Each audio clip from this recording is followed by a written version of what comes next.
Budapest, la capitale hongroise, a vibré au rythme de l'arrivée du président de la République Félix-Antoine Tshisekedi Tshilombo. Ceci marque un tournant significatif dans les relations diplomatiques entre Kinshasa et Budapest. Ce dimanche, en fin d'après-midi, le décor était déjà planté à l'aéroport international Frennek-Leeds, où les drapeaux RD congolais et hongrois flottaient au vent.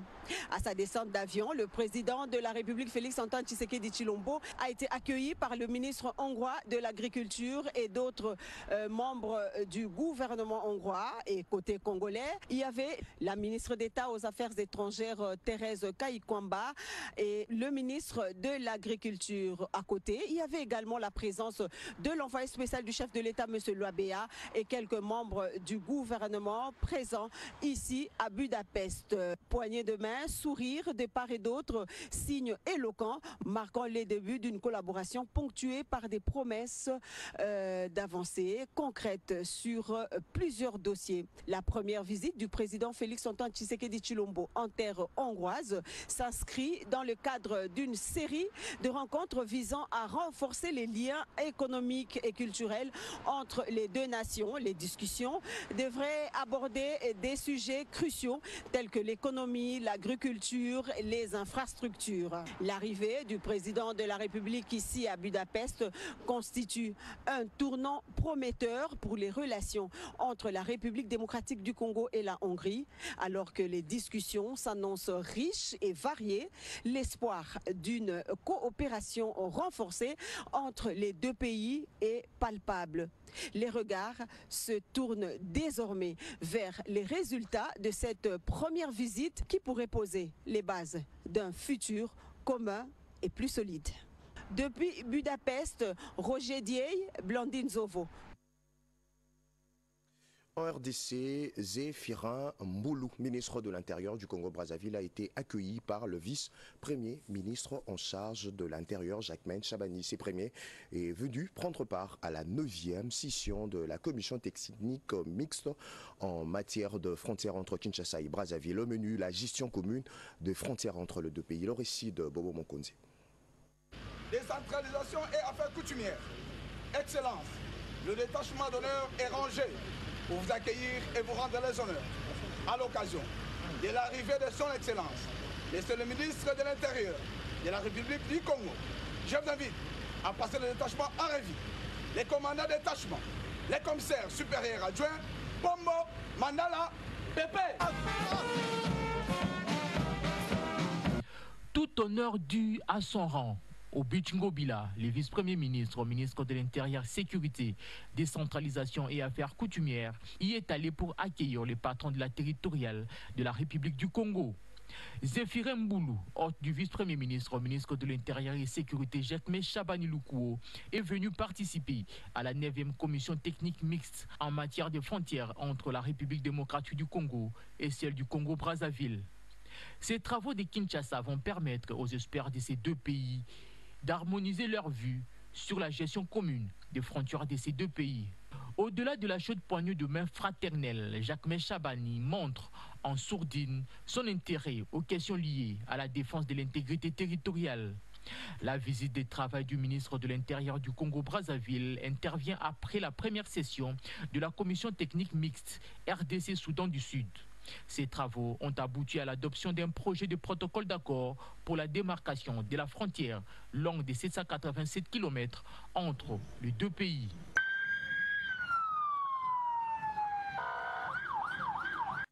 Rendons-nous en province. Le chef-lieu du Kasaï central sera éclairé pour lutter contre l'insécurité lors d'un colloque de experts initié par l'association Bena Kananga. La vice-ministre de l'Intérieur a eu droit aux explications. La lutte contre l'insécurité dans la province du Kasaï central nécessite notamment l'éclairage public par l'accès permanent à l'électricité. C'est dans cet élan que la vice-ministre de l'Intérieur, Sécurité, Décentralisation, Eugénie Tshilakamba, a été conviée à une journée de partage d'informations sur le projet de construction d'un mini-barrage Mbombo au centre-ville de Kananga. En présence des experts venus du Burkina Faso et la notabilité centre-kassaïenne, le directeur général adjoint des ANSER est revenu sur l'enjeu sécuritaire de ces projets d'électrification pilotés par le ministère de l'Énergie qui va mettre fin, entre autres, au phénomène vol à main armée. Invité par l'Asbel Bena Kananga, la vice-ministre de l'Intérieur, Eugénie Tchelakamba, n'a pas manqué de mots. En sa casquette de notable du coin, le numéro 2 de la territoriale au pays a réitéré l'engagement du président de la République, Félix-Antoine Tshisekedi Tshilombo, de maintenir l'élan de paix et de développement du Kasaï central. Je vous rassure, les courants de Chitmbombo sera là dans 2 ans au plus tard. Ne nous lamentons plus, que chacun joue son rôle. Mettons-nous ensemble, la main dans la main, pour notre province. Soutenons la vision du chef de l'État parce qu'il a un souci réel pour vous. C'est une ambiance bon enfant qui a caractérisé cette rencontre entre les notables du Kasaï central et les experts. Justice à présent initiée par le premier président de la Cour de cassation, le séance de travail sur la bancarisation de recettes judiciaires ont été clôturées. Marie Renzeba, Christine Lenzo et Gérard Kabamba.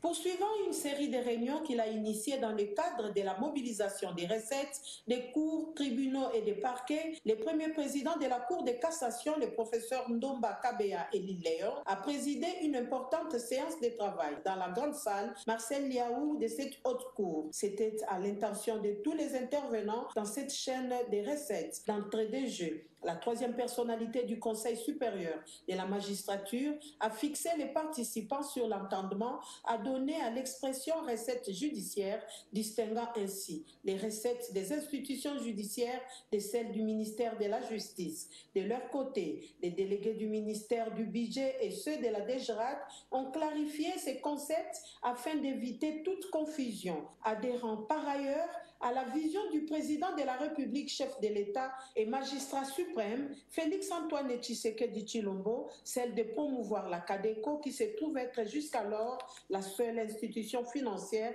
de la RDC. Le professeur Ndomba Kabea a fait connaître aux participants l'existence de la convention entre la CADECO et les institutions judiciaires, tout en les invitant à en tenir absolument compte. Au greffier, il a strictement interdit de percevoir de l'argent des mains des justiciables ou de leurs conseils. Retenez par ailleurs que la fêtière de l'ordre judiciaire a exhorté les participants au patriotisme et au respect strict de la loi avant de leur donner certaines instructions des services. Avez-vous déjà rêvé de rouler aisément sur la route nationale numéro 4 de Bouta, dans le Bazouélé, jusqu'à Kisangani, dans la province de la Chopo? Eh bien, possible dans les jours à venir. Le gouverneur Mike David Mokeni suit de près le travaux de réhabilitation. Il était au niveau de Soukissa pour évaluer l'avancement de travaux. Bobo Mokondi et Gilom Piala. Lors de sa visite, le gouverneur a exprimé sa satisfaction quant au déroulement des opérations. Mike David Mokeni a affirmé que les travaux avancent normalement. D'ici quelques jours, le chantier atteindra Teli, à la frontière avec la province voisine de la Chopo. Cette partie de la République démocratique du Congo souffrait depuis longtemps de l'absence de routes praticables. On va s'assurer que les travaux puissent aller jusqu'à son terme, que nous puissions facilement aujourd'hui rouler de Télé jusqu'à Bouta sans aucune difficulté, et que tous les usagers de cette route puissent être satisfaits.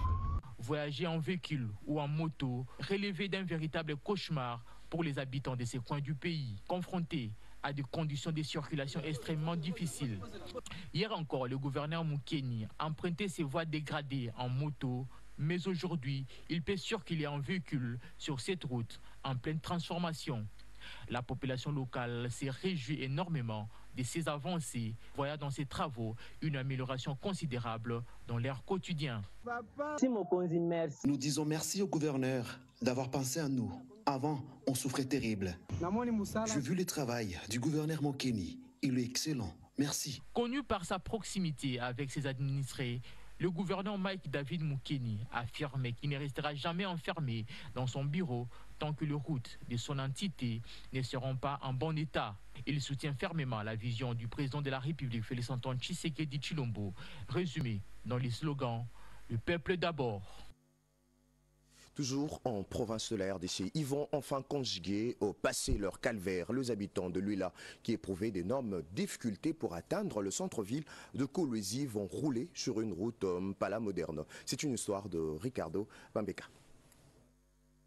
Le présent projet porte sur la réhabilitation du tronçon Mpala, Loufoupagare et Kanzenze Mission, qui s'étale sur 20 km des routes de dessert agricole, dont les travaux ont été lancés mardi 25 septembre par Betty Kiandoka Toke, chef de secteur Luilou, en présence de l'administrateur du territoire de Muchacha, Séphorien Mouilou, des vénérables chefs coutumiers, ainsi que de la population venue en nombre. Cette route assure la liaison entre Mpala, Loufoupagare et Kanzenze Mission, ainsi que d'autres localités du groupement Mouilou. Construit depuis l'époque coloniale, cet axe routier n'a jamais été réhabilité et donné la peine aux usagers. Grâce à Betty Kiandoka Toke, cette route peut enfin être praticable. Le chef des groupements Mouilou et du village Bouimbi n'ont pas tari d'éloges à l'endroit de Betty Kiandoka Toke qui s'applique sur le terrain pour répondre aux besoins de la population du secteur de Luilou. Oui, 1972, cette route a été créée à l'époque coloniale.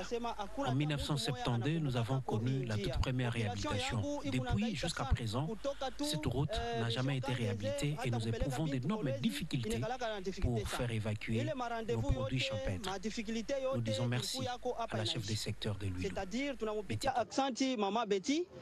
Ces projets de réhabilitation de l'axe Mpala, Loufoupagare et Kanzenze Mission va permettre le désenclavement de plusieurs villages, l'écoulement en toute sécurité des produits champêtres vers le centre de consommation et l'amélioration des conditions de vie des habitants de cette partie du secteur de Luilou dans le territoire de Muchacha, province d'Ilualaba. Ouvrons à présent notre chapitre santé de séance de sensibilisation autour du thème activité physique pour un cœur sain était au menu d'une rencontre lors de la célébration de la journée mondiale du cœur célébrée chaque 28 septembre de l'année. En prit part à cette rencontre le programme national de lutte contre les maladies vasculaires et Sanro Asbel Rodépanda.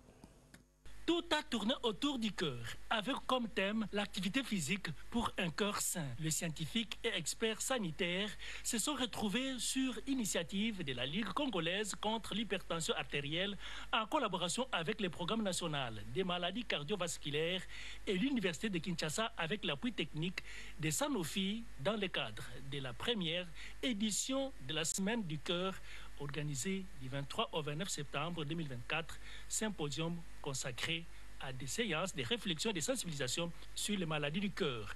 L'exercice physique étant indispensable et recommandé pour éviter les pathologies du cœur. Mieux, celles liées à toute la famille des maladies chroniques non transmissibles. Qu'est-ce qu'il faut connaître pour bien prendre soin de son système cardiaque et se prévenir? Le président de la Ligue congolaise contre la tension artérielle, le professeur Mbouyamba, explique. Nous avons essayé par cette célébration de la semaine de sensibiliser la communauté aux bienfaits de l'activité physique sur le système cardiovasculaire et même sur les maladies chroniques non transmissibles en général. Le directeur du programme national de lutte contre les maladies cardiovasculaires, le docteur Emmanuel Limbolé, pense qu'avec 30% d'adultes exposés aux maladies du cœur, il faut intensifier la sensibilisation. Il est donc très important de mettre l'accent sur la prévention. Et donc la prévention de l'hypertension artérielle, la gestion de l'hypertension artérielle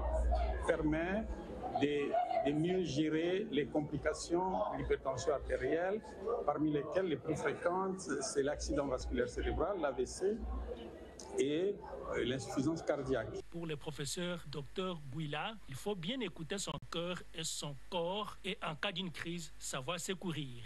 Pour les scientifiques, un dépistage précoce vaut plus pour éviter le pire. Au Kasaï, un dialogue provincial sur l'accès aux soins de santé reproductrice a servi de cadre pour sensibiliser la population. Le chapiteau de la plage voulée de Chikapa a servi de cadre au dialogue provincial sur l'accès aux soins de santé de la reproduction pour les femmes et filles victimes des mariages précoces et grossesses non désirées. Organisé avec l'appui d'AIPAS, ce dialogue a connu la participation des autorités politico-administratives, des acteurs judiciaires et des leaders communautaires qui ont tous souhaité l'applicabilité du protocole de Maputo dans la province du Kasaï pour favoriser ainsi l'épanouissement de la femme et de la jeune fille. Jolei Bokele, vice-gouverneur du Kasaï, qui a lancé ses assises, parle des objectifs visés par ces échanges riches et fructueux. La province du Kasaï, comme beaucoup d'autres provinces de notre pays, est confrontée à des défis majeurs en matière de santé sexuelle et reproductive. Les mariages précoces, les grossesses non désirées, les violences basées sur le genre constituent de véritables obstacles au développement de notre province et à l'épanouissement de nos femmes et filles. Le protocole de Maputo, ratifié par notre pays, offre un cadre juridique solide pour protéger les droits des femmes et filles. Il y garantit notamment leurs droits à la santé sexuelle et reproductive. L'application de ces protocoles dans notre province est plus que jamais nécessaire. Les participants à ces dialogues se sont appropriés du protocole de Maputo et promettent d'en faire une large vulgarisation. L'accord de Maputo doit être vulgarisé dans la ville ainsi que dans les territoires. Toute la population du Kasaï doit être informée pour que l'accord de Maputo, surtout en son article 14, doit être appliqué dans sa généralité dans la province du Kasaï. Ces titres avant de clore le chapitre santé, une session de formation sur la clarification de valeurs et transformation d'attitude face à l'avortement conformément au protocole de Maputo a été organisée à Chikapa. Les autres détails avec Franklin Claire Kalombo. Clôture vendredi à Chikapa d'un atelier de renforcement des capacités de relais communautaires organisé par l'ONG internationale AIPAS RDC sur la clarification des valeurs et la transformation d'attitudes face à l'avortement.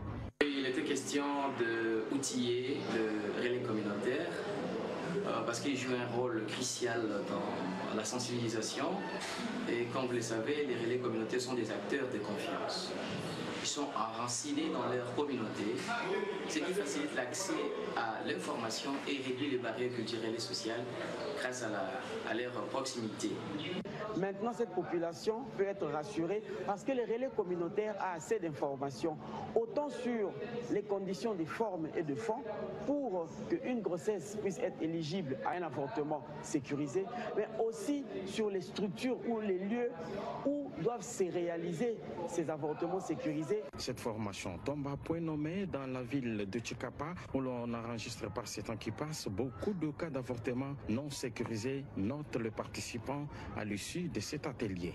L'avortement sécurisé selon les protocoles de Maputo, dans son article 14, il est autorisé ici en République démocratique du Congo, mais dans les conditions ci-après, inceste, violence ou lorsque la grossesse met en danger la vie de la femme. Renforcer le mécanisme d'orientation et de soutien des survivants des violences sexuelles à Chikapa conformément aux exigences du protocole de Maputo qui valorise l'avortement sécurisé est l'objectif général visé par cette formation.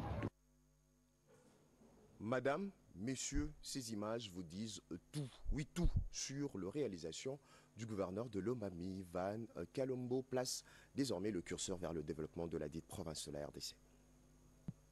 Le gouverneur de la province de Lomami, Iran Van Kalombo Moussoko, a procédé au lancement ce 27 septembre 2024 de travaux d'élaboration du projet d'édit budgétaire pour l'exercice 2025. Les participants ont 15 jours pour s'étaler à l'élaboration du projet d'édit budgétaire conformément aux mesures d'encadrement telles que définies à l'article 13 de la loi numéro 11/011 du 13 juillet 2021 relatif aux finances publiques. 4e forum sur le dialogue fiscal à Lomami. Ce 4e forum sur le dialogue fiscal a été sanctionné par l'élaboration de la feuille de route contenant 22 recommandations formulées par les participants réparties en 4 commissions et qui seront transmises au gouverneur de la province de Lomami par le biais du ministre provincial en charge de l'économie et finances, Timothée Chitelukombe, dans un bref délai pour approbation. L'objectif poursuivi dans la tenue de ces forums fiscaux est de trouver des pistes de solutions dans la maximisation des recettes provinciales recouvrées par la régie provinciale dénommée renommé DGRLO pour l'exercice 2025.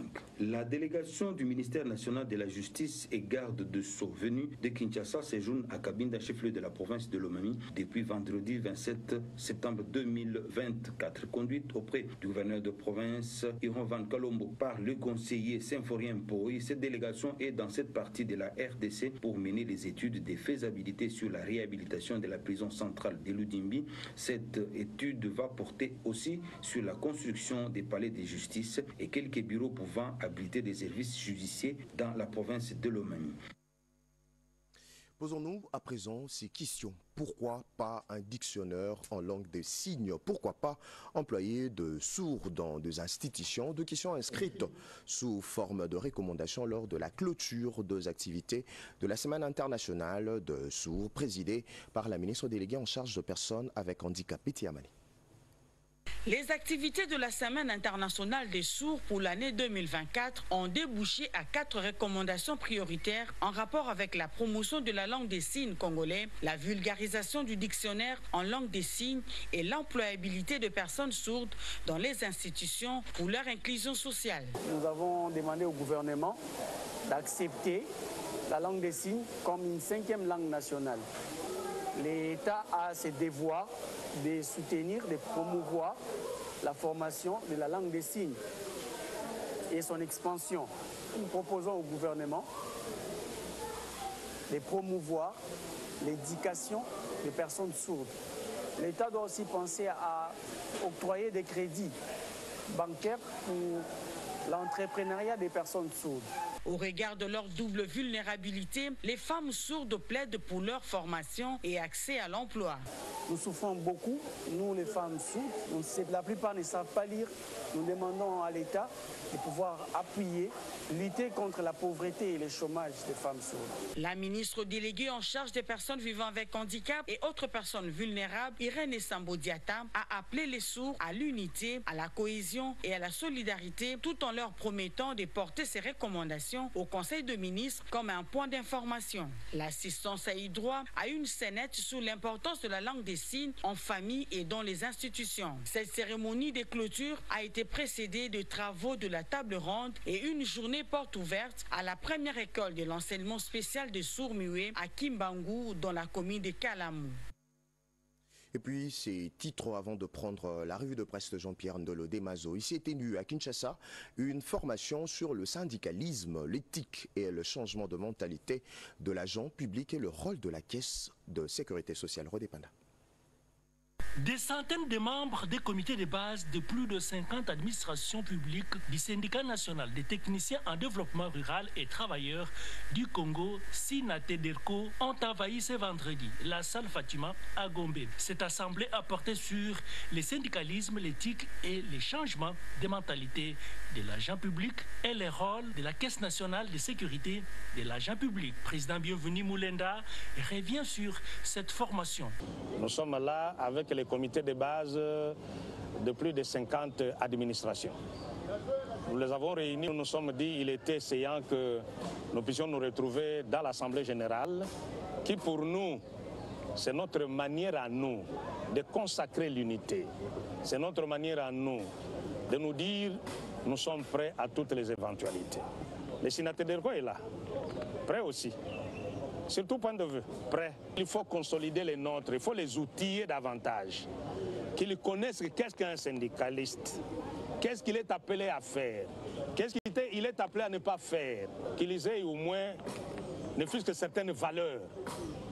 Quand ils retournent dans leurs administrations, avec ces valeurs reçues ici, et moi je crois qu'il y aura moins de dégâts que nous les constatons. Le résultat, c'est que nous voulons à ce que les nôtres soient bien formés. Le SINATEDERCO est prêt pour les élections syndicales sur toute l'étendue du pays. Il n'y aura pas seulement élection à Kinshasa, et d'ailleurs, nous n'en voulons même pas pour Kinshasa. Allons à l'intérieur là, jusque dans des collectivités. Quand on aura fini toute l'étendue de la République, c'est alors que nous viendrons à Kinshasa. Nous risquons de retomber dans les mêmes erreurs du passé. Vous faites ici, et le gouvernement dit, bon, j'ai fait, je n'ai plus l'argent. Toute l'administration publique attend les élections des pieds fermes. Spécialement pour vous, la sélection de journaux parus ce lundi à Kinshasa avec Jean-Pierre Ndolo Demazo. Regardons.